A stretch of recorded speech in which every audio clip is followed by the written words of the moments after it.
Hello friends, எல்லாரும் நல்லா இருக்கீங்களா?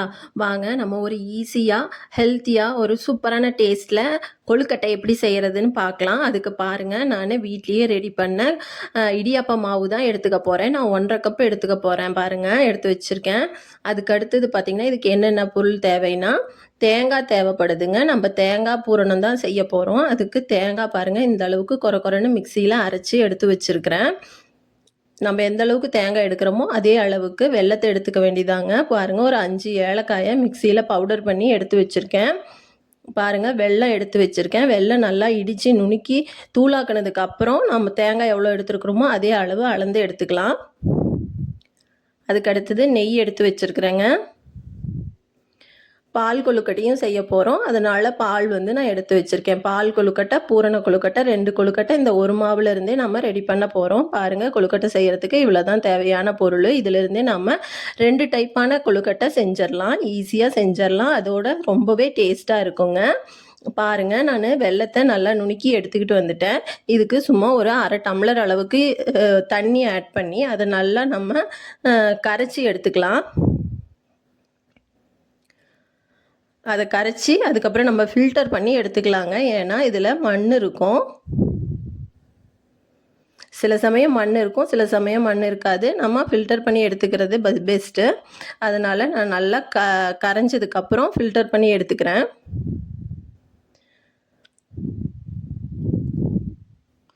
ஒரு டீ ஃபில்டர் பண்ணுற ஃபில்டரில் ஊற்றினோன்னா நல்லா வடிச்சிருங்க. இதில் நமக்கு கல்லெல்லாம் ஃபில்டர்லேயே நின்றுரும். பாருங்கள், நமக்கு ரெடி ஆயிடுச்சு. இது அப்படியே நம்ம வடசட்டியில் திரும்ப ஊற்றிக்கலாங்க. இது ஊற்றி இது கொஞ்சம் நல்லா திக்கானதுக்கப்புறம் நம்ம எடுத்து வச்சுருக்கிற தேங்காயும் இதுலேயே போட்டு நல்லா பெரட்டி எடுத்துக்கணுங்க.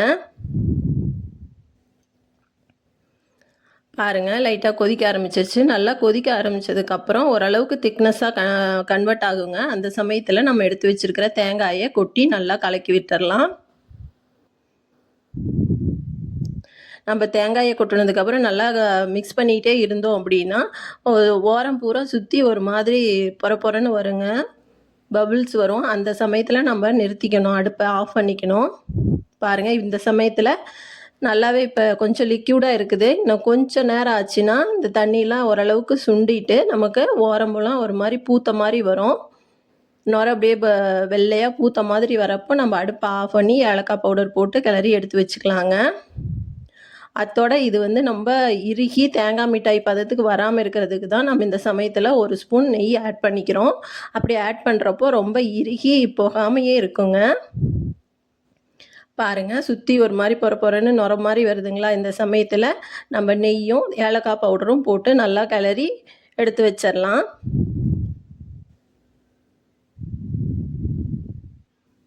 நல்லா பெரட்டி விட்டுக்கிட்டே இருக்கணுங்க, இல்லைன்னா டக்குன்னு நமக்கு தீஞ்சு போயிடும் அடிப்பகுதி. பாருங்கள், இந்த அளவுக்கு இருந்தால் போதும். இது ஆறுச்சு அப்படின்னா ஆறுனதுக்கப்புறம் தான் நம்ம கொழுக்கட்டைக்குள்ளே வைப்போம். அதனால் ஆறுச்சுன்னா இது நமக்கு கரெக்டான கன்சிஸ்டன்சிக்கு வந்துடும். பாருங்கள், நான் 1.5 கப்பு அளவுக்கு இடியாப்ப மாவு, அதாவது கொழுக்கட்டை மாவு எடுத்து வச்சுருக்கேங்க. அதுக்கு தகுந்த மாதிரி 1.5 கப் அளவுக்கு நான் 2 கப்பாக நான் தண்ணி ஊற்றிக்கிட்டேன். கொஞ்சம் எக்ஸ்ட்ரா நம்ம எடுத்துக்கிறது ஒன்றும் தப்பு இல்லைங்க. ஒரு சில சமயத்தில் மாவு ரொம்ப ட்ரையாக இருக்கிறப்போ நமக்கு தண்ணி கொஞ்சம் அதிகமாக குடிக்கும். கடையில் வாங்கின மாவாக இருந்துச்சுன்னா தண்ணி கொஞ்சம் அதிகமாக எடுக்குங்க. நம்ம வீட்லேயே ப்ரிப்பேர் பண்ணியிருக்கிறோங்கிறதுனால 1.5 கப்புக்கு 1.5 கப்பு தண்ணியே சரியாக இருக்கும். இருந்தாலும் நான் ஒரு 1/2 கப்பு எக்ஸ்ட்ரா தான் வச்சுருக்கேன். கொஞ்சம் கொஞ்சமாக நம்ம ஊற்றி பார்த்து அளவு பார்த்து எடுத்துக்கலாம். இதில் நான் 1 ஸ்பூன் நெய்யும் ஆட் பண்ணுறேன்.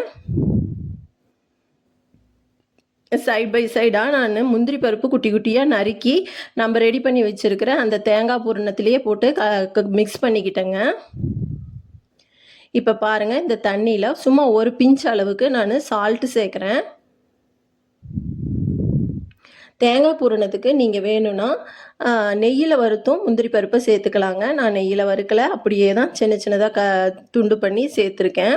பாருங்கள், இந்த மாதிரி கொஞ்சம் கொஞ்சமாக நம்ம தண்ணி ஊற்றி மிக்ஸ் பண்ணிக்கணும்.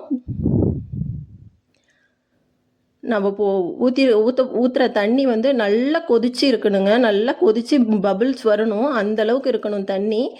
தண்ணியோட இதில் தாங்க இருக்குது நம்மளோட மாவோட பதமே. தண்ணி சும்மா வெது வெதுன்னு வச்சு நம்ம பிசைஞ்சோம் அப்படின்னா நமக்கு ஒரு கொழுக்கட்டை மாவு நம்மளால் வந்து சரியாக கொழுக்கட்டை பிடிக்க முடியாதுங்க. மாவு கட்டாயி கட்டாயி போகும். அதனால் நல்லா தளன்னு தண்ணி கொதிக்கணும்.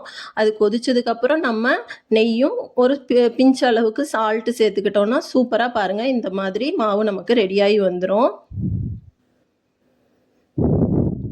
எந்த அளவுக்கு நமக்கு தண்ணி தேவைப்படுதோ அந்த அளவுக்கு நம்ம ஊற்றிக்கலாம். எடுத்தோடனே ஃபுல்லாக நம்ம வச்சுருக்கிற எல்லா தண்ணியுமே ஊற்றிடக்கூடாது. கொஞ்சம் கொஞ்சமாக நம்ம ஊற்றி இந்த மாதிரி பதத்துக்கு நம்ம பிசைஞ்சு எடுத்துக்கணும். எனக்கு பார்த்தீங்கன்னா ஒரு 1.25 கப்பு மாவுக்கு 1.25 அளவுக்கு தண்ணி இழுத்துருச்சுங்க. பாருங்கள் நம்மளோட தேங்காய் பூரணமும் நம்ம இறக்கையில் கொஞ்சம் அப்படியே லிக்விடாக இருக்கிற மாதிரி இருந்துச்சு இல்லைங்க. இப்போ பாருங்கள் நல்லா ஆறுனதுக்கப்புறம் கொஞ்சம் நல்லா அள்ளி வைக்கிற அளவுக்கு வந்துருச்சு. இந்த சமயத்தில் நம்ம கையில் கொஞ்சம் நெய் தடவிக்கணுங்க. நெய் தடவுறப்போ நம்ம கையில் கொஞ்சம் கூட அந்த மாவு ஒட்டவே ஒட்டாது. அதாவது கொழுக்கட்டை மாவு ஒட்டவே ஒட்டாது. அது இல்லாமல் நல்ல ஒரு கொழுக்கட்டை நல்ல வாசனையாகவும் இருக்கும். அதனால தான் நம்ம கையில் நல்லெண்ணெயும் தடவிக்கலாம், நெய்யும் தடவிக்கலாம். நான் வந்து நெய் தான் தடவிக்கிறேன். நான் இங்கே நெய் யூஸ் பண்ணுற இடத்துல எல்லாமே நீங்கள் வேணால் நல்லெண்ணெய் கூட தடவிக்கலாம். நெய் வாசம் பிடிக்காதவங்களா இருந்தால் நல்லெண்ணெய் யூஸ் பண்ணிக்கலாம்.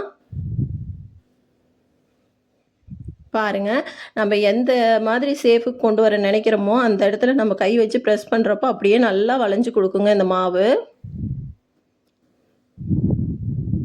தண்ணி மட்டும் நல்லா சலசலன்னு கொதித்து வந்ததுக்கப்புறம் நம்ம மாவில் ஊற்றி நம்ம பிசைஞ்சோன்னா இந்த அளவுக்கு இருக்குங்க. அத்தோட நம்ம மாவு பிசைஞ்ச உடனேவே செய்ய ஆரம்பிச்சிடணும். நம்ம செய்கிறப்ப மாவு கொஞ்சம் வெதுவெதுப்பாகவே இருக்கணும். மாவு நல்லா ஜில்லுன்னு ஆறுனதுக்கப்புறம் நம்ம செஞ்சோன்னாலும் சரியாக பிடிக்க வராதுங்க, கட்டாயி போயிடும். பாருங்கள் இப்போ நம்ம எந்த அளவுக்கு கையில் வளைச்சி கொடுக்குறோமோ அந்த அளவுக்கு நல்லா வளையுது பாருங்கள்.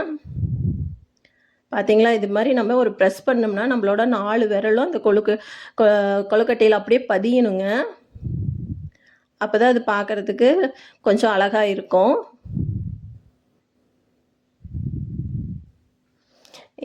இது அடுத்தது பார்த்திங்கன்னா நம்ம ஒரு கப் ஷேப்புக்கு அப்படியே சுற்றி நம்ம பிடிச்சி விட்டுக்கிட்டே வந்தோம்னா நமக்கு ஒரு கப் ஷேப்பில் கிடச்சிருங்க. பாருங்கள் இந்த மாதிரி சுற்றியும் அப்படியே நம்ம நசுக்கி விட்டுக்கிட்டே வந்தோம் அப்படின்னா நமக்கு ஒரு கப் மாதிரி ஒரு ஷேப் கிடச்சிரும்.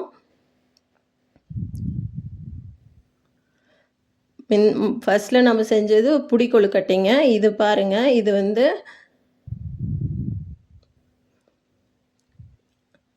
ஆனியன் ஷேப்பில் வருங்க இந்த கொழுக்கட்டை.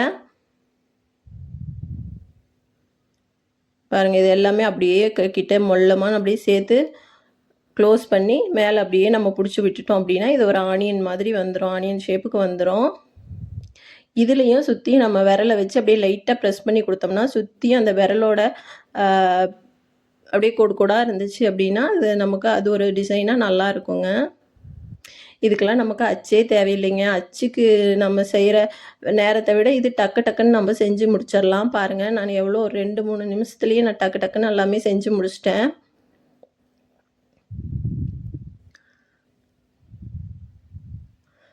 நம்ம எந்த அளவுக்கு அப்படியே தட்டி கொடுக்குறோமோ அந்த அளவுக்கு இலை மாதிரி அப்படியே நீண்டுக்கிட்டே வருங்க மாவு.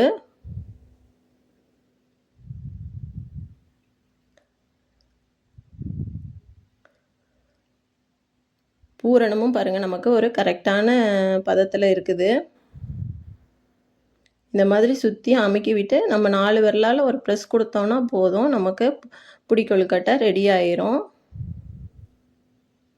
இந்த மெத்தடில் நீங்களும் செஞ்சு பாருங்கள். ரொம்பவே ஈஸியாக இருக்கும், ரொம்பவே டேஸ்டியாகவும் இருக்கும். இந்த வீடியோஸ் ஃபுல்லாக பாருங்கள், உங்களுக்கு ரொம்ப பிடிக்கும். அப்படி பிடிச்சிருந்தா இந்த வீடியோவை ப்ளீஸ் சப்ஸ்கிரைப் பண்ணிக்கோங்க, என்னை ஃபாலோ பண்ணுங்கள். அவ்வளோதான் பாருங்கள், 4 விரலும் அதில் பதிஞ்சிருச்சு. இது ஒரு நல்ல ஒரு லுக்கு நமக்கு கொடுக்கும். இதே மாதிரி நான் மீதி இருக்கக்கூடிய கொழுக்கட்டை எல்லாமே பிடிச்சி எடுத்துகிட்டு வந்துடுறேங்க. நம்ம அப்பப்போ கையில் நெய் அதை தடவிக்கிட்டோம் அப்படிங்கிறப்போ நமக்கு கையில் கொஞ்சம் கூட ஒட்டாது. நம்ம எப்படி சேஃப் கொண்டுட்டு வரணும்னு நினைக்கிறோமோ அந்த வாக்கில் கொண்டுட்டு வந்துடலாம்.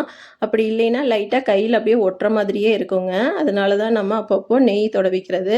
ஆல்ரெடி நம்ம எண்ணெய் தண்ணி கொதிக்கிறப்பவும் நம்ம நெய் ஆட் பண்ணியிருக்கிறோம். இருந்தாலும் நம்ம கையிலையும் கொஞ்சம் கொஞ்சம் அப்பப்போ, அதாவது எல்லா சமயமும் ஒவ்வொரு கொழுக்கட்டைக்கும் நம்ம தொடவணுங்கிற அவசியம் இல்லைங்க. எப்போ நம்ம கையில் ஒட்டுது அப்படிங்கிற மாதிரி இருக்குதோ அப்போ மட்டும் நம்ம நெய் தடவிக்கிட்டா போதும். நம்ம இந்த ஒரு மாவுல இருந்தே தாங்க 2 டைப்பான கொழுக்கட்டை செய்கிறோம். கடகடன்னு நம்ம செஞ்சு முடிச்சிடலாங்க. எனக்கு என்னமோ இந்த அச்சு நம்ம கொழுக்கட்டை ரெடி பண்ணுறது ரொம்ப கடினமாக இருக்குங்க. அது ஒவ்வொரு டைமுமே நம்ம அதில் நெய் தடவி ஆகணும். அப்படி நெய்யோ எண்ணெயோ தடவி ஆகணும். அப்படி தொடவலை அப்படின்னா நமக்கு அந்த ஷேஃபே வராது. அதுலேயே அப்படியே ஒட்டிக்கும். இது நம்ம கையில் செய்கிறது அப்படி இல்லைங்க. டக்கு டக்குன்னு நம்ம செஞ்சிடலாம்.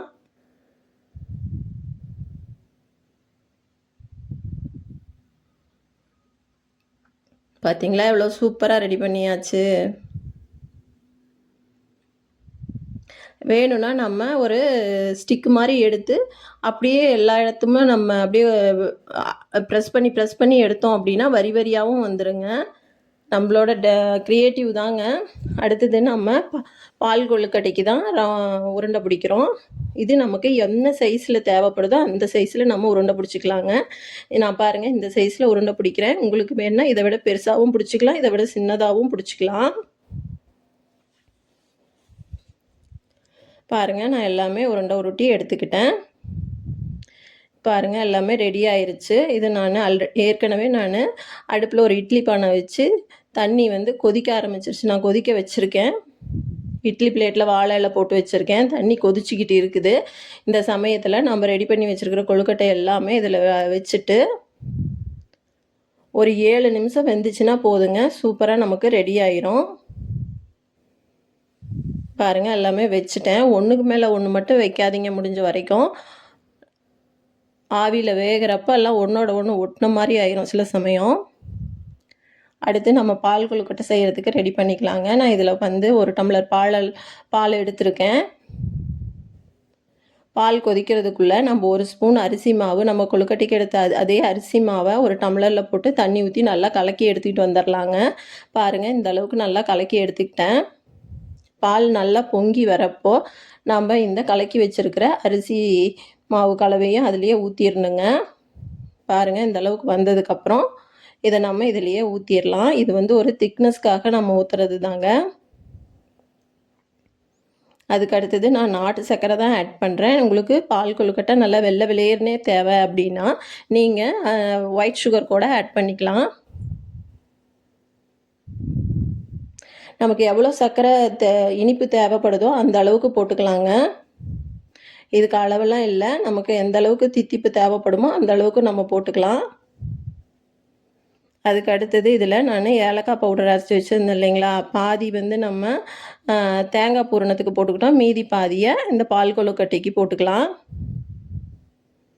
இது நல்லா ஒரு கொதி வரணுங்க. அதாவது நல்லா ஒரு திக்னஸ் வரணும். அது நல்லா கொதித்து திக்னஸ் வரட்டுங்க. அதுக்குள்ளே நான் இந்த கொழுக்கட்டைக்கு செஞ்ச மாவு வந்து ஒரு கைப்பிடி அளவு மீதி இருக்குதுங்க.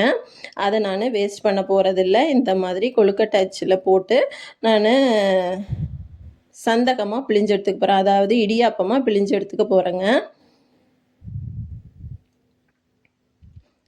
பாருங்கள் எவ்வளோ சூப்பராக வருதுன்னு. நமக்கு இந்த ஒரு மாவு இருந்துச்சுன்னா போதுங்க. இந்த இடியாப்ப மாவு கொழுக்கட்டை வேணாலும் செஞ்சுக்கலாம், இடியாப்பம் செஞ்சுக்கலாம். நமக்கு நிறைய விதத்தில் ஹெல்ப்ஃபுல்லாக இருக்குங்க. நான் அப்பப்போ இந்த மாவு வந்து ரெடி பண்ணி வச்சுக்குவேங்க.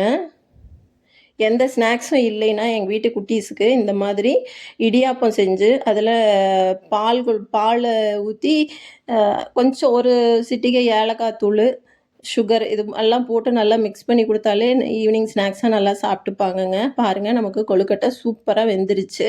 அது எப்படி வெந்துருச்சுன்னு 7 நிமிஷத்தில் வெந்துடும். அது நல்லா வெந்துருச்சு அப்படிங்கிறது நம்ம எப்படி தெரிஞ்சுக்கலான்னா பாருங்கள், ஒரு கிளாஸி லுக்கில் இருக்கும். உள்ளுக்குள்ளே நம்ம வச்சுருக்கிற பூரணம்லாம் பாருங்கள் வெளியில் தெரிகிற மாதிரி இருக்குதுங்களா, அப்படியே அந்த எல்லோ கலரு அப்படி இருந்துச்சுனாலே நமக்கு நல்லா வெந்துருச்சு அப்படின்னு அர்த்தம். நம்ம வைக்கிறப்போ நல்லா வெள்ளை வெளியேர்னு இருந்துச்சு. இப்போ பாருங்கள் கொஞ்சம் கலர் மாறி இருக்குங்களா, இந்த மாதிரி இருந்துச்சுன்னா நமக்கு கொழுக்கட்டை நல்லா ரெடி ஆயிடுச்சு அப்படின்னு அர்த்தம். இப்போ நம்ம இதுக்குள்ளே அந்த சின்ன சின்ன பால்ஸாக பிடிச்சிருக்கிறது எல்லாமே தனியாக எடுத்து நம்ம இங்கே பால் ரெடி பண்ணி வச்சுருக்கோம் இல்லைங்களா, அதுக்குள்ளார போட்டுற வேண்டியது தான். அந்த மாதிரி நம்ம போட்டுட்டோம் அப்படின்னா போட்டு ஒரு 10 நிமிஷம் கொதி வந்துச்சுன்னா போதும், நமக்கு பால் கொழுக்கட்டை ரெடி ஆயிரும். அவ்வளோதாங்க, நமக்கு பால் கொழுக்கட்டை ரெடி ஆயிருச்சு. பூரண கொழுக்கட்டையும் ரெடி ஆயிருச்சு. பார்த்தீங்களா, இதுதான் நம்மளுடைய விநாயகர் சதுர்த்தி ஸ்பெஷல் கொழுக்கட்டை, பூரண கொழுக்கட்டை, பால் கொழுக்கட்டை. இந்த வீடியோ உங்களுக்கு பிடிச்சிருக்கும்னு நினைக்கிறேன். பிடிச்சிருந்தா ப்ளீஸ் சப்ஸ்கிரைப் பண்ணி நம்ம சேனலை ஃபாலோ பண்ணுங்கள். இந்த மாதிரி நிறைய ரெசிபிஸ் உங்களுக்கு ஈஸியாக நான் ஷேர் பண்ணுறேன். பாய்.